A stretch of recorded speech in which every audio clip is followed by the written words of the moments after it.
అటుపక్క దేవుడిని కలిపేస్తున్నారు, ఇటుపక్క లోకాన్ని కూడా కలిపేసి శుభ్రంగా మిక్స్ చేసేసుకొని బాగుంది ఈ ప్రయాణం.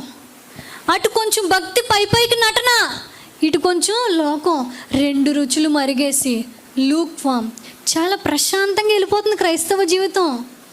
ఇంకేం పర్లేదు, పైకి ప్రార్థన చేసేస్తారు. పెద్ద పెద్ద వర్డ్స్ యూజ్ చేసేసి ఉపయోగించి ఆ మహాగణుడు ప్రార్థన చేయడం తప్పు అంటలేదు. ఎంత ప్రార్థన చేస్తున్నావు, నీ లోపల దేవుడిని అంతగా హెచ్చిస్తున్నావా? ఆయన మహాగణుడు, మహాగణుడు అయిన దేవుడికి భయపడుతున్నావా? భయపడవు.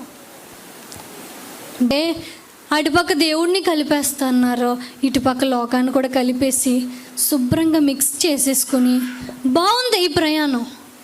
అటు కొంచెం భక్తి పైకి నటన, ఇటు కొంచెం లోకం, రెండు రుచులు మరిగేసి లూక్ ఫామ్ చాలా ప్రశాంతంగా వెళ్ళిపోతుంది క్రైస్తవ జీవితం.